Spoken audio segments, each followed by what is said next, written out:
kulanti ismaqal wanaagsan saaxiibayaal casharadeenna maalmahan inoo socday baan kusii soconaynaa syndromes protasis short sentences jumlada gaagaaban yaadeka daftero lebta for 10 second 10 ilbiriqsi macnaha waxay ka dhigan tahay muddo 10 ilbiriqsi ama ilaa 10 ilbiriqsi saaxiibayaal ilbiriqsi afkariga waxaa lagu dhahaa daftero lebta triya lebta 3 minutes 3 daqiiqo afkariga daqiiqadaha waxaa lagu yiraahdaa lebta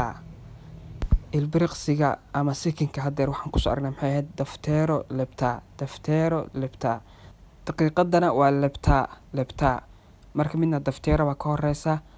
daftero lebta bay noqonaysaa midna waxay noqonaysaa lebta oo kaliya marka daftero marka horeysa waa sekinkii hadii daftero isla socon oo lebta kaliya tahayna waa daqiiqadii inaad si fiican u waafiyay ku kala socmeen baa idin rajeynaya miya ora 1 hour hal saac saaxiibayaal afkariga markaad ka hadlaysid saacado macnaha waxa weeye waqtiga markaad hadlaysid waxaa loo isticmaalaa ora miyana waxay ka dhigan tahay 1 miya siskipsi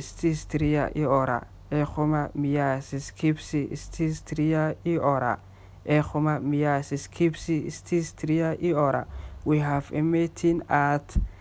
3 o'clock waxaan leenahay kulan marka ay saacadu tahay 3 ama 9 waxay ka dhigan tahay macnaha galabtii gelinka dambe marka dadka qaar bas u yaqaan qaar waxay dhahaan 3 qaar waxay dhahaan 9 lagu kala gedisan yahay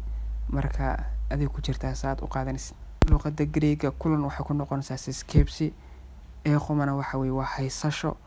orana waxay ka dhigan tahay saacad ama waqti ama time tosaafato